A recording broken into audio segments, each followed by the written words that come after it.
Look at her precious little miracle, my sister-in-law Cassandra sneered, her voice dripping with mockery as she held up her phone to record me cradling my newborn daughter. Tell us again, Natalie, how this baby is going to change the world. The room erupted in cruel laughter from my husband's family gathered in our Riverside home, their faces twisted with the same contempt I'd endured for months. What they didn't know was that folded in my purse, just 3 feet away, lay an envelope that would not only silence their laughter forever, but completely shatter everything they thought they knew about my daughter, my marriage, and the fortune that hung in the balance. Before we dive back in, drop a comment and let us know where you're watching from. And if this story hit home, hit that subscribe button. I've got something really special lined up for tomorrow. The autumn evening had started like so many others since my daughter Aria's birth 6 weeks ago. My husband Damien's family had gathered for their monthly dinner at our house in the affluent Riverside district of Willowbrook City. The Hartwell family had money, old money, and the kind that came with expectations, traditions, and a family trust worth $12 million that would pass to the next generation under very specific conditions. I should have known something was different tonight. Usually these dinners were exercises in polite tolerance. They'd make their subtle digs about my working-class background, my state university education, and my career as a pediatric nurse. But tonight felt different. Tonight, there was an electricity in the air, a barely contained excitement that made my skin crawl. Damien sat at the head of our dining room table, his usual charming smile in place, but I caught the knowing glances he exchanged with his mother, Prudence, and his older brother, Garrett. Even Cassandra, Garrett's wife, seemed unusually animated, her perfectly manicured fingers drumming against her wineglass as she studied me with predatory interest. Before we continue with this heartwarming family moment, I said, interrupting their laughter, let me know in the comments if you've ever been underestimated because of where you came from. And if this story of how I turned the tables completely gives you chills, make sure you hit that subscribe button because tomorrow I'm sharing something that will shock you even more. The catalyst had been Aria's birth itself. My daughter had arrived 3 weeks early during a difficult labor that left me exhausted and vulnerable. Instead of the support I'd expected from my husband's family, I'd been met with whispered conversations that stopped when I entered rooms, concerned looks that felt more like calculation than care, and a growing distance from Damien that I had attributed to new parent stress.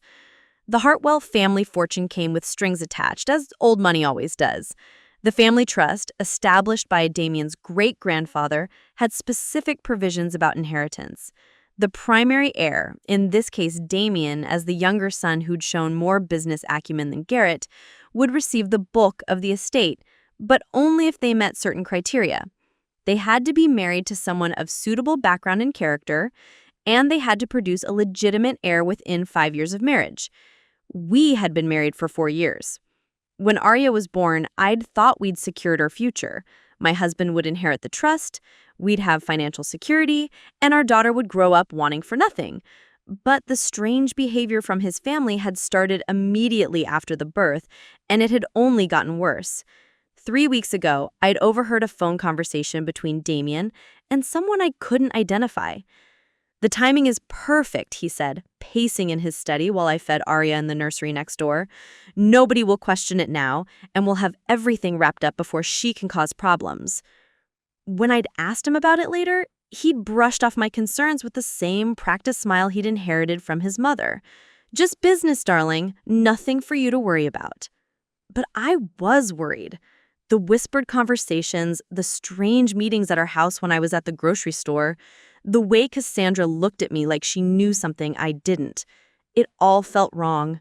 And tonight, sitting in our living room with Aria sleeping in my arms while his family barely contained their amusement, I knew something terrible was about to happen. "What are you saying?" I managed to ask, though part of me already knew. "We're saying," Prudence continued with the tone she might use to discuss the weather, "that we had a private investigation conducted, very discreet, very thorough, and the results were illuminating." My hands tightened around Aria protectively. "You investigated me?" "We investigated the timeline," Garrett corrected.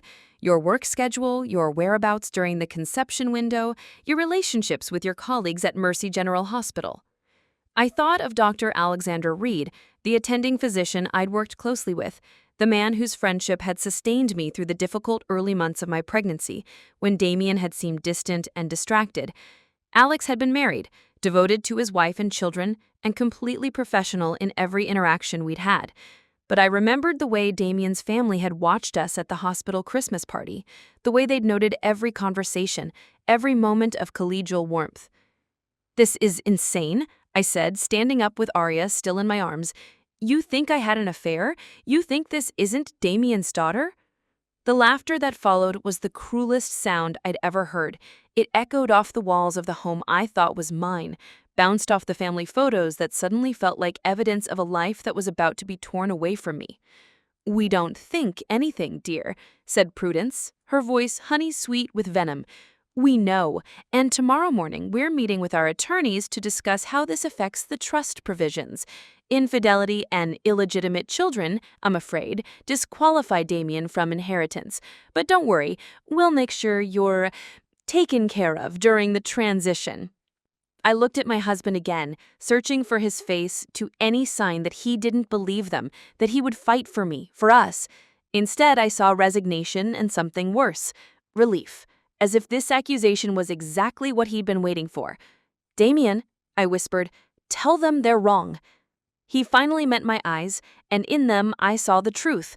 Not that he believed his family's accusations, but that he welcomed them, that he'd helped orchestrate them. "I'm sorry, Natalie," he said quietly, "but given the circumstances, given the timing and the evidence, I think it's best if we end this marriage cleanly, for everyone's sake." The evidence. They had manufactured evidence to steal my daughter's inheritance and destroy my marriage. They were betting that I was the same scared working-class girl who'd been grateful just to be accepted into their world. They thought I would crumble, take whatever settlement they offered, and disappear quietly with my supposedly illegitimate child. That's when I remembered the envelope in my purse, the envelope that had arrived 3 days ago from Hartwell Genetics Lab, the same lab the family had used for their investigation.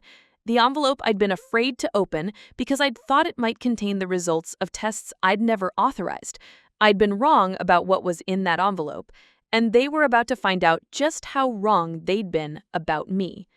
"Well," I said, forcing my voice to remain steady as I walked to my purse, "since we're sharing family secrets tonight, I have something you might find interesting." This one took us ages to get right, so if you're loving it, hitting subscribe would honestly mean the world to us. Okay, back to business. The envelope felt heavier than paper should as I held it in my trembling hands, the weight of 4 years of marriage pressing down on me like a physical force. But before I could reveal what would change everything, I needed them to understand exactly what they were trying to destroy, what I was about to lose, what my daughter was about to lose. 4 years ago, I'd met Damien Hartwell at Mercy General Hospital during the worst shift of my nursing career. A multi-car accident had brought in 17 patients, and I'd been working for 36 hours straight when this impossibly handsome man in an expensive suit appeared in the trauma bay not as a patient, but as someone's emergency contact. His composure in the chaos, the way he comforted an elderly woman whose husband was in surgery, had drawn me to him like gravity. "You're incredible," he'd said to me during a brief break, catching me slumped against a vending machine at 3 a.m. "I've been watching you save lives all night." I'd been exhausted, vulnerable, and completely unprepared for someone like Damien Hartwell to see me as anything more than the working-class nurse I'd always been. My parents had been factory workers in the industrial district of Millfield. My father, Thomas, had spent 30 years on the assembly line at Riverside Manufacturing before his back gave out. My mother, Joan, had cleaned offices downtown to help pay for my nursing school tuition. They'd sacrificed everything to give me opportunities they'd never had. When Damien pursued me with the intensity of someone used to getting what he wanted, I'd been flattered but cautious. Men from his world didn't usually notice women from mine, except as temporary diversions. But he seemed different. He brought me flowers to the hospital, learned the names of my patients, and listened to my stories about growing up in Millfield with genuine interest rather than condescending curiosity. "I want you to meet my family," he'd said after we'd been dating for 8 months.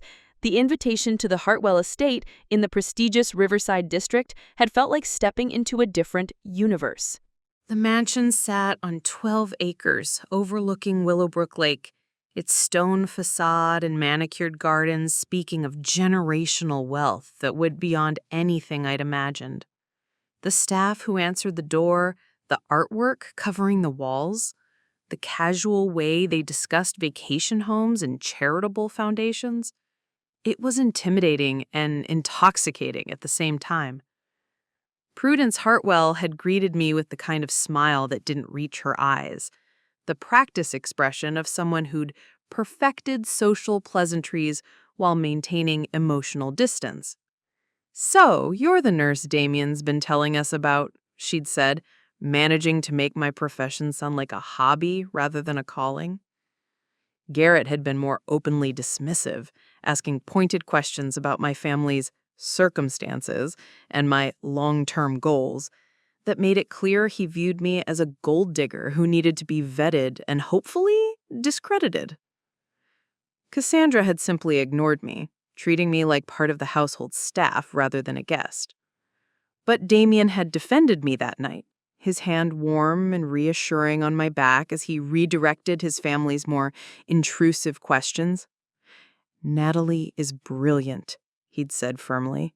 "She's saved more lives by age 25 than most people impact in a lifetime. I'm lucky she gives me any time at all." I'd fallen in love with him in that moment, not just for defending me, but for seeing value in my work that his family couldn't or wouldn't recognize. When he proposed 6 months later with his great-grandmother's emerald ring, I'd believed I was marrying not just a man, but into a family that would eventually accept me. The wedding had been everything I'd dreamed of, and nothing I'd expected. The Riverside Country Club had been transformed into something from a fairy tale, with 500 guests and a reception that cost more than my parents' annual income. My side of the church had looked sparse compared to the Hartwells' extensive social network, but Damien had insisted it didn't matter. "We're starting our own family now," he'd whispered during our first dance. "That's all that counts." For the first 2 years of marriage, I'd almost believed it was true. We'd lived in a modest townhouse that felt palatial compared to my childhood home, and Damien had seemed genuinely happy with our quiet life together. He had worked at the family's investment firm, Hartwell and Associates, while I had continued nursing at Mercy General. We'd talked about children, about the future, about the life we'd build together. The change had started subtly after our second anniversary. Family dinners at the estate became more frequent and more stressful. Prudence began making comments about my career, limiting my availability for family obligations. Garrett started asking when Damien and I planned to contribute to the family legacy, and even Cassandra, who'd married into the family 3 years before me, began treating me with a superiority that suggested she knew something I didn't. "The trust provisions are quite specific," Prudence had explained to me one evening, after too much wine had loosened her usual restraint. "Each generation must prove their commitment to family values and continuity. Marriage is just the first step." I'd asked Damien about it later, but he'd deflected with the same evasive answers he'd started giving about everything related to his family's business. "It's complicated, Natalie. Old money comes with old rules. But don't worry about any of that. We're happy, aren't we?" We had been happy, or at least I thought we were. But looking back now, I could see the signs I'd missed or chosen to ignore.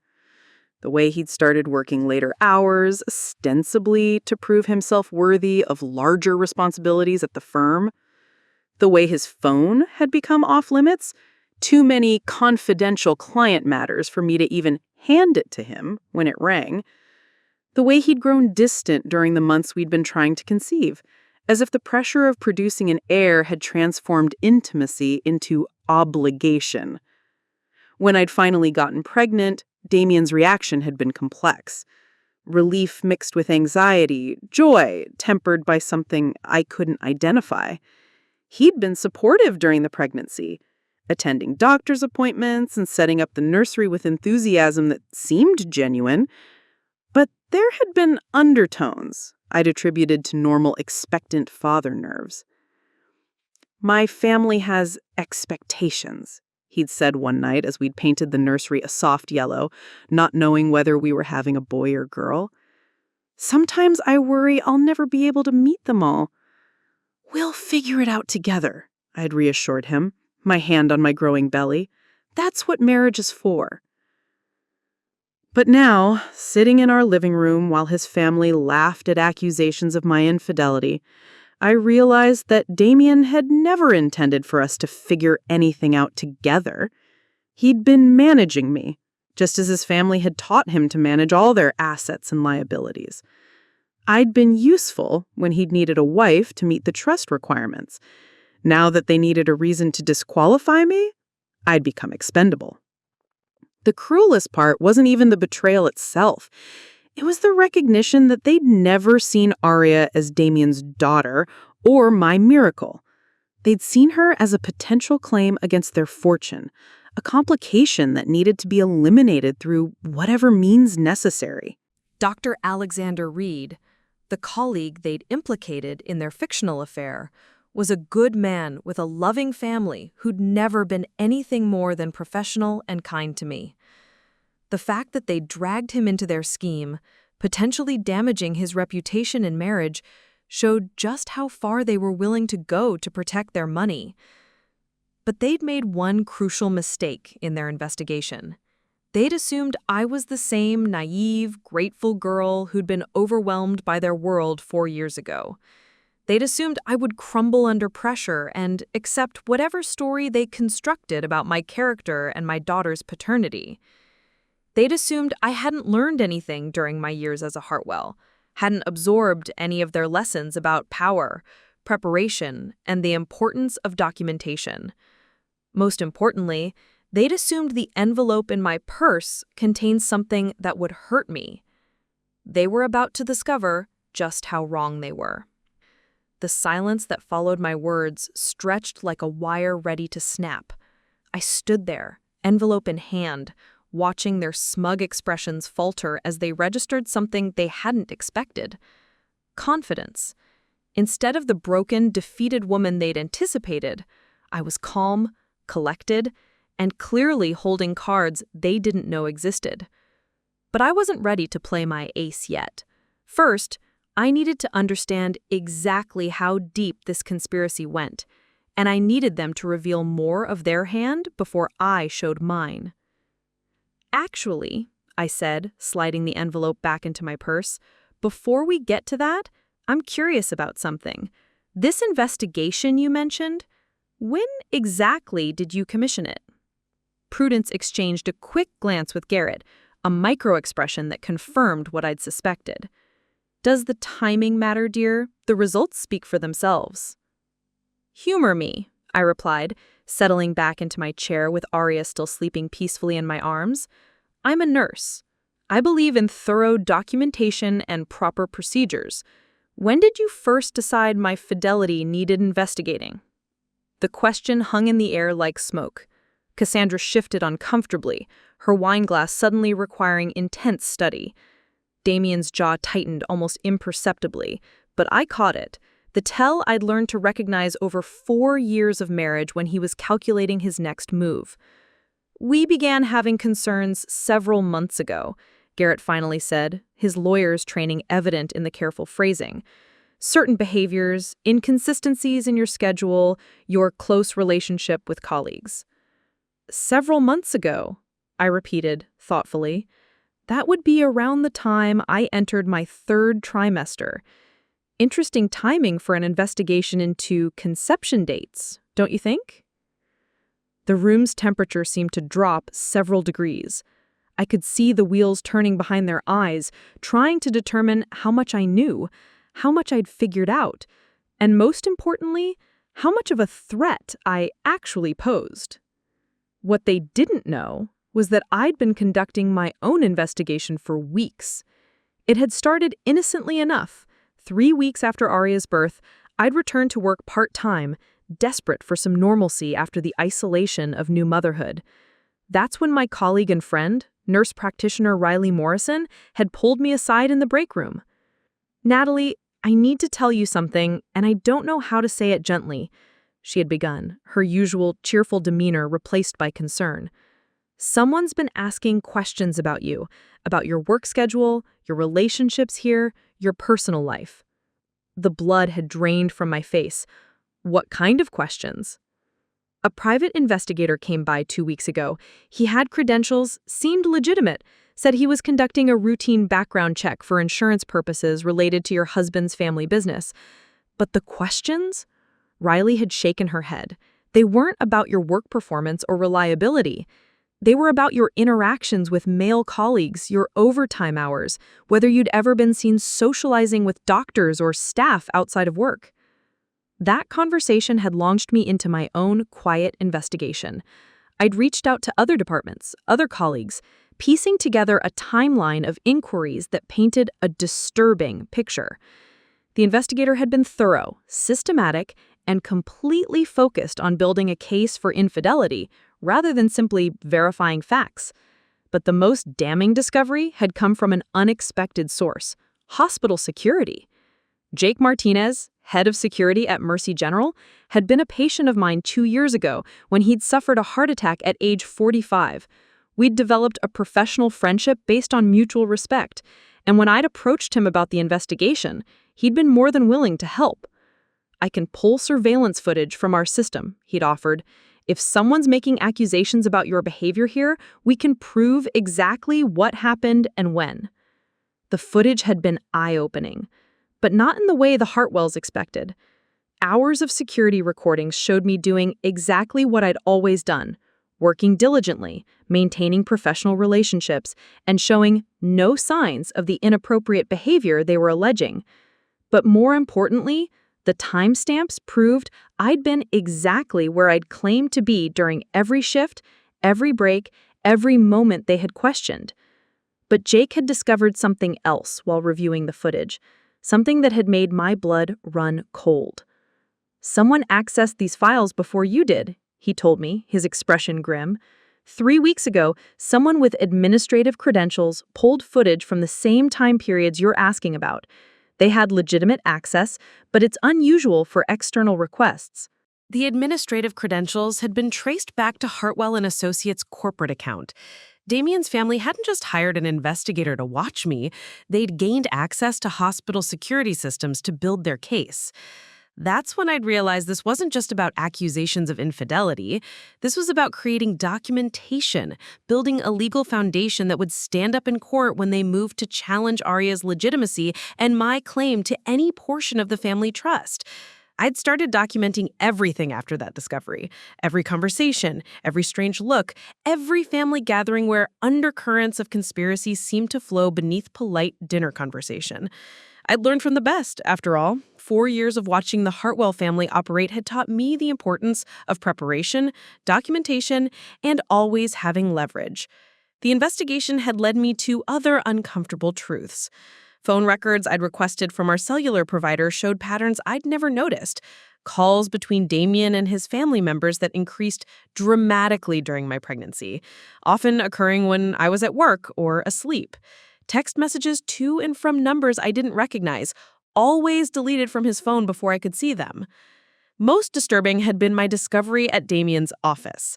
I'd stopped by Hartwell and Associates the previous week to surprise him with lunch, only to find his assistant, Beverly, looking uncomfortable when I asked if he was available. "He's in a meeting with the family attorneys," she said, avoiding my eyes. "Something about trust documentation. He said he wasn't to be disturbed." But as I'd waited in the reception area, I'd overheard fragments of conversation from the conference room. Words like legitimacy challenges, paternity verification, and asset protection had drifted through the partially open door. When the meeting had ended, I'd seen not just Damien and his family, but 3 men in expensive suits who'd nodded politely at me, while clearly knowing something I didn't. The final piece of the puzzle had come from an unexpected source: the hospital's legal department. Our chief counsel, Patricia Wells, had approached me discreetly after learning about the investigation into my conduct. Natalie, I want you to know that we've received several subpoena requests for your employment records, your scheduling information, and your personnel file. They're coming from a law firm representing the Hartwell family interests. The subpoenas had been broad, invasive, and designed to uncover any possible ammunition that could be used against me in legal proceedings. They'd requested everything from my performance evaluations to my interactions with patients' families, clearly fishing for any behavior that could be construed as unprofessional or inappropriate. But Patricia had also given me something invaluable: copies of all the requests, complete with the legal reasoning behind them. The documents had made it clear that the Hartwells weren't just investigating me. They were building a comprehensive case to prove I was unfit to be associated with their family fortune. Now, sitting in my living room while they laid out their accusations, I understood the full scope of their plan.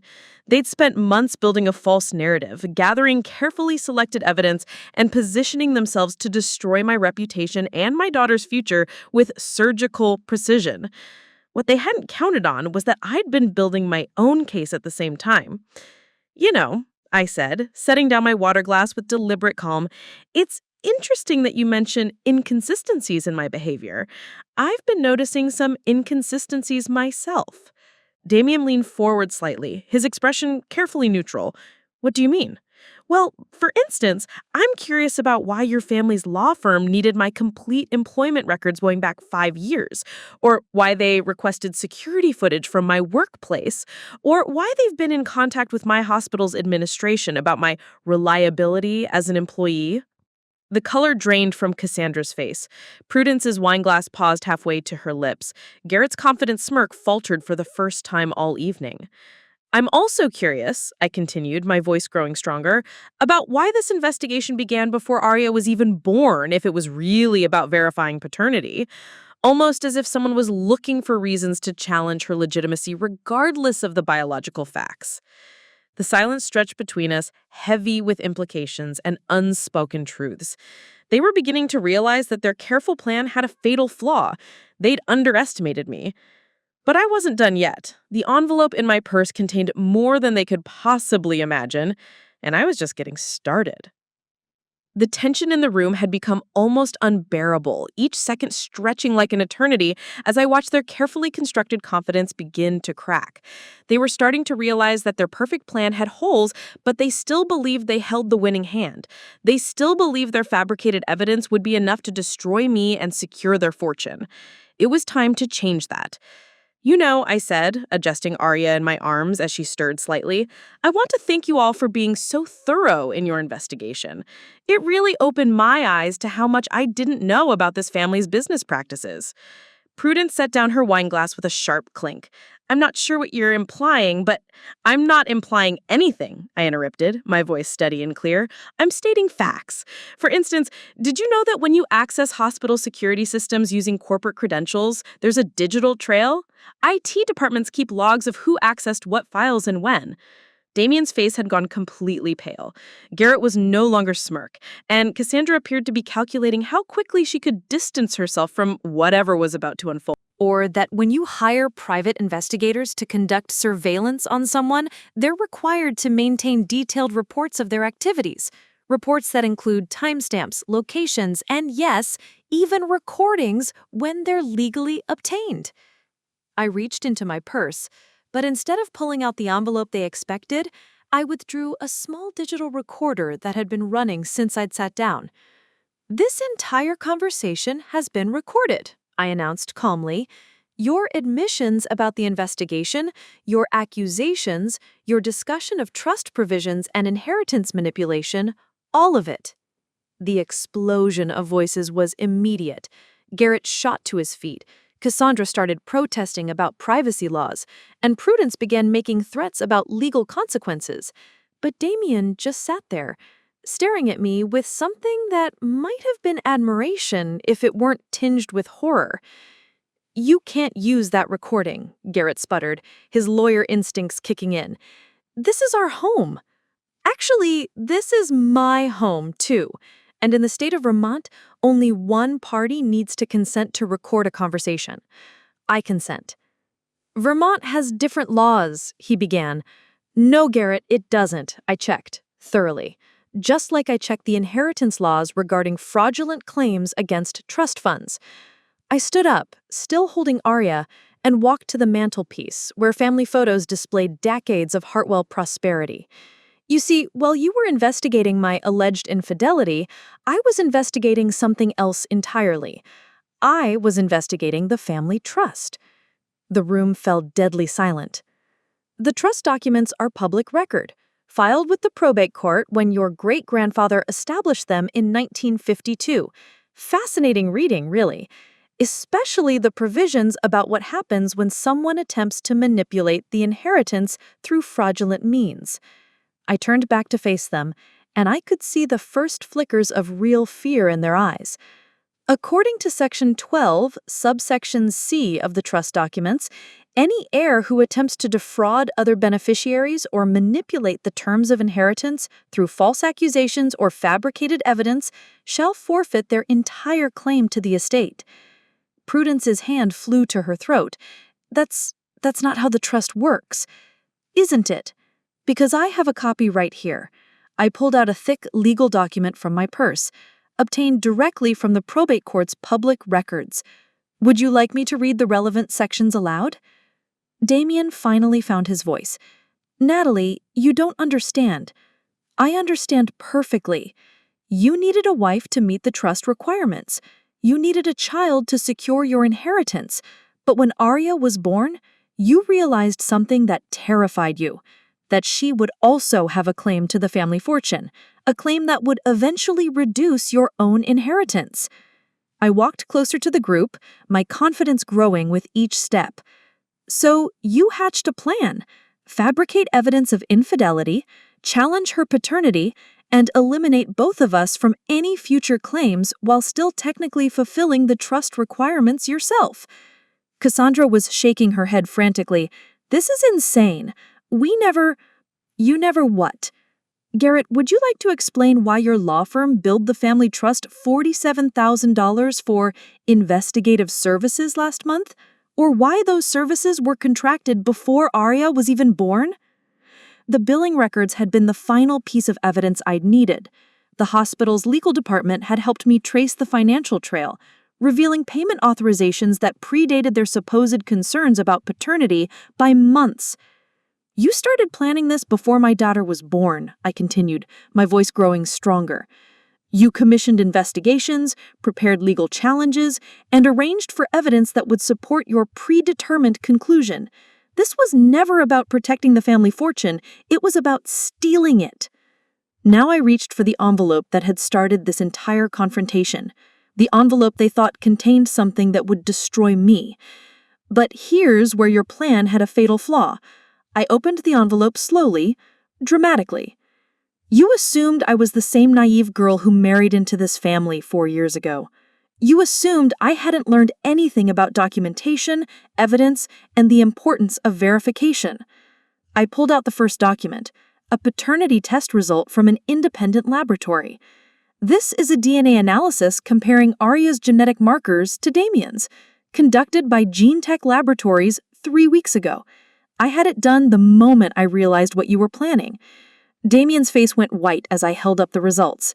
The probability of paternity is 99.97%. Aria is unquestionably your biological daughter, Damien. But that wasn't the only document in the envelope. This, I said, pulling out a second set of papers, is a complete genetic profile analysis that reveals something fascinating.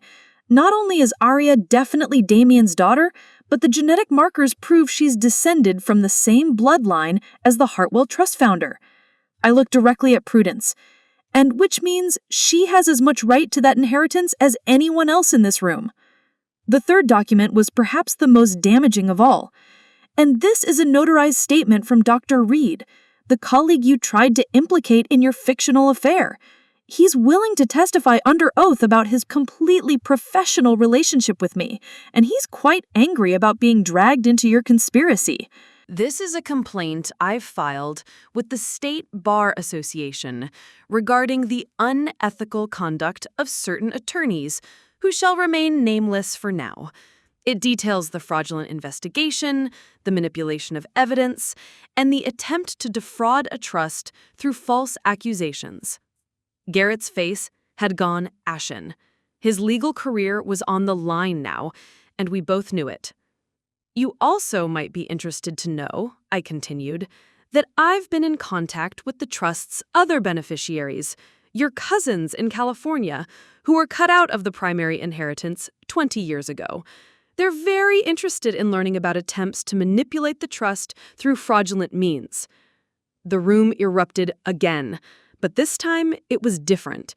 This time it was the sound of panic, of a carefully constructed conspiracy falling apart in real time. You can't prove any of this, Prudence said desperately, but her voice lacked conviction. I can prove all of it. Digital records, financial documents, recorded conversations, witness statements, and genetic evidence. Everything documented, everything verified, everything legally obtained. I walked back to my chair, still holding Aria, who had slept peacefully through the entire confrontation. You taught me well, Prudence. You taught me that in your world, documentation is everything. Power comes from preparation. And the person with the best evidence usually wins. I looked around the room at their defeated faces. These people who had tried to destroy my daughter's future and steal her inheritance. So, here's what's going to happen. You're going to drop this pathetic attempt to challenge Aria's legitimacy. You're going to publicly acknowledge her as a rightful heir to the family trust. And you're going to hope that I decide not to pursue criminal charges for fraud, conspiracy, and attempted theft.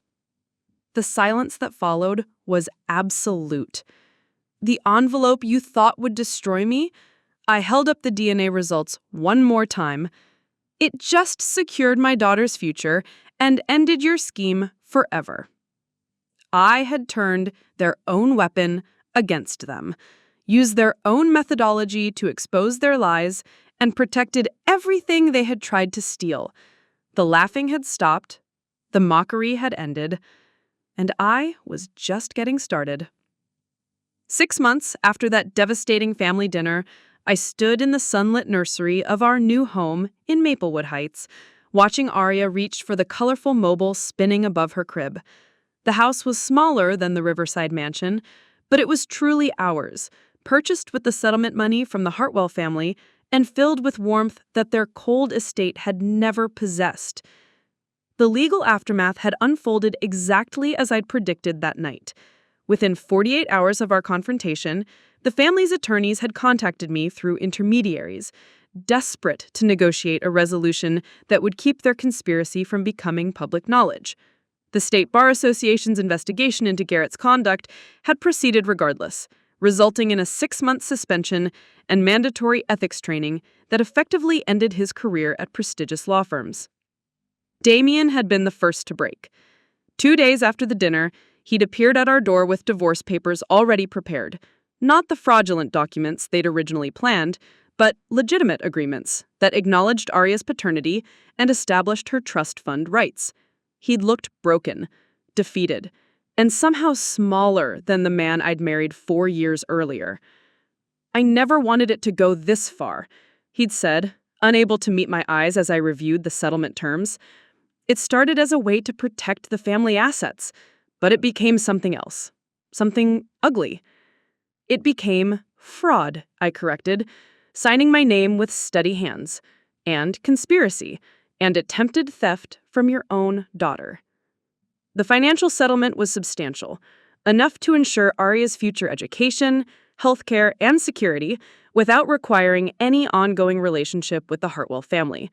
More importantly, the legal agreements included ironclad provisions protecting her inheritance rights. She would receive her full share of the trust when she turned 25, regardless of any future family politics or manipulations. Prudence had been the most difficult to deal with, her pride wounded by the complete failure of their scheme. She'd hired her own legal team to challenge my evidence, only to discover that every document, every recording, and every witness statement would hold up in court. The final blow had come when the trust's other beneficiaries, the California cousins she'd mentioned dismissively, had indeed filed their own legal challenges based on the information I'd provided them.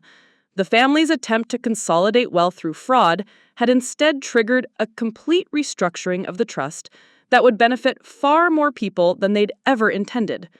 Cassandra had surprised me by reaching out privately 3 weeks after the confrontation. She'd met me at a coffee shop in downtown Willowbrook, looking nervous and genuinely remorseful for perhaps the first time since I'd known her. "I want you to know that I never thought it would go as far as it did," she'd said, fidgeting with her engagement ring. "When Garrett first suggested investigating you, he said it was just to verify facts. I didn't know they were planning to fabricate evidence." I studied her carefully, weighing her words against 4 years of subtle cruelty and social exclusion. "But you went along with it. You participated in the mockery, the accusations, the attempt to destroy my reputation." She'd nodded, tears in her eyes. "I was scared of losing our place in the family, our financial security. Garrett said if we didn't support the plan, we'd be cut out entirely." "And now?" I asked. "Now I'm getting divorced," she'd replied quietly. "I can't stay married to someone capable of what he tried to do to you and Aria." That conversation had led to an unexpected development.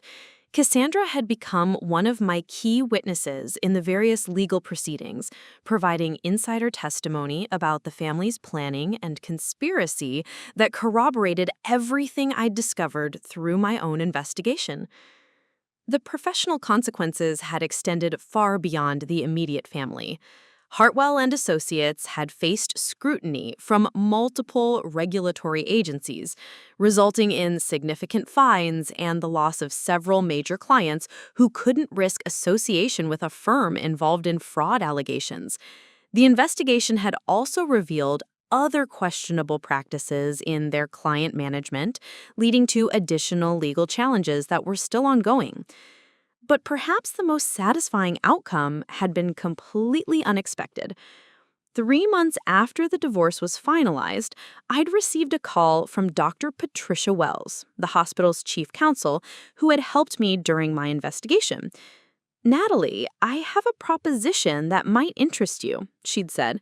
"We've been discussing the creation of a new position here at Mercy General, a patient advocacy specialist who would help families navigate complex legal and financial issues related to medical care. Given your recent experience with legal research and your nursing background, you'd be perfect for the role." The position had been exactly what I'd needed: meaningful work that utilized both my medical knowledge and my newly acquired legal skills, with a salary that provided financial independence beyond the settlement money. More importantly, it allowed me to help other families facing similar challenges, particularly those dealing with complex inheritance issues related to medical care or family disputes. The work had led me to establish the Hartwell Advocacy Foundation, named with deliberate irony, a nonprofit organization that provided legal and financial guidance to families facing inheritance disputes, medical discrimination, or other forms of institutional manipulation. The foundation's first major case had involved helping a young mother whose in-laws were attempting to use her child's disability to challenge her custody rights and inheritance claims. "Every family deserves protection from those who would exploit their vulnerabilities," had become our motto, words that carried the weight of personal experience. Aria had thrived throughout the transition, seemingly unburdened by the adult complications that had surrounded her birth. At 8 months old, she was reaching developmental milestones ahead of schedule, her bright eyes and ready smile suggesting a personality that would be more than capable of handling whatever challenges lay ahead.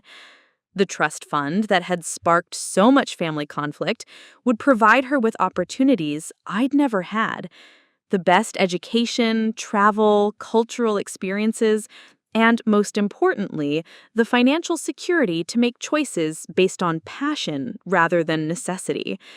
But more than that, she would grow up knowing that she had a mother who had fought for her rights and won.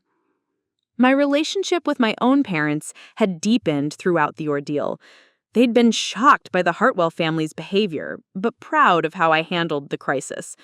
My father, still dealing with chronic back pain from his factory years, had summed it up in his characteristically direct way. You showed them working-class people aren't stupid or weak. We just don't usually have the resources to fight back properly. But you got those resources and used them right. My mother had been more emotional. We raised you to stand up for yourself and your family, but we never imagined you'd have to stand up against people who were supposed to love you. The nursing staff at Mercy General had followed the case with intense interest, many of them facing their own challenges with wealthy or influential families who tried to intimidate medical professionals. My success in fighting back had inspired several colleagues to pursue their own legal remedies for workplace harassment or discrimination. Riley Morrison, the nurse practitioner who had first alerted me to the investigation, had become not just a colleague, but a close friend and godmother to Aria. You turned their own weapons against them, she'd observed during one of our regular coffee meetings, used their methods, their documentation obsession, their legal system, everything they thought gave them power over you. The irony hadn't escaped me. The Hartwell family had spent years teaching me about power, influence, and the importance of proper documentation. They'd shown me how wealth could be used to manipulate systems, how legal knowledge could be weaponized, and how careful preparation could overcome almost any obstacle.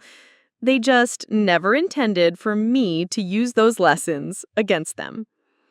As I watched Aria playing in her crib, reaching for toys and babbling contentedly, I reflected on how much had changed since that terrible birthday dinner 6 months ago. The woman who had stood frozen in shock, listening to their cruel laughter, had been transformed into someone stronger, more confident, and infinitely more capable of protecting her family. The envelope that had silenced their laughter forever hadn't just contained DNA results and legal documents. It had contained proof of something they never understood. That underestimating someone based on their background, their perceived weakness, or their willingness to trust was the most dangerous mistake anyone could make. My phone buzzed with a text message from an unknown number. For a moment, anxiety flickered through me, old habits from the months of investigation and legal battles. But the message was from a woman in Oregon whose mother-in-law is attempting to use manufactured evidence to challenge her children's inheritance rights. I read about your case online, the message said. Can your foundation help families like mine? I smiled, picking up Aria and settling into the rocking chair by the window. Outside, the Maplewood neighborhood hummed with the activity of families building lives based on love rather than legacy, trust rather than manipulation. "What do you think, sweetheart?" I whispered to my daughter. "Ready to help another family fight back?" Aria gurgled happily and grabbed at the sunlight streaming through the window, her future bright with possibilities that no one could steal from her. The Hartwell family had tried to write our ending, but they'd only succeeded in writing our beginning. And this time, I was the one holding the pen. 2 incredible stories are waiting for you right below. If this one grabbed your attention, these next ones will too. Click to dive in.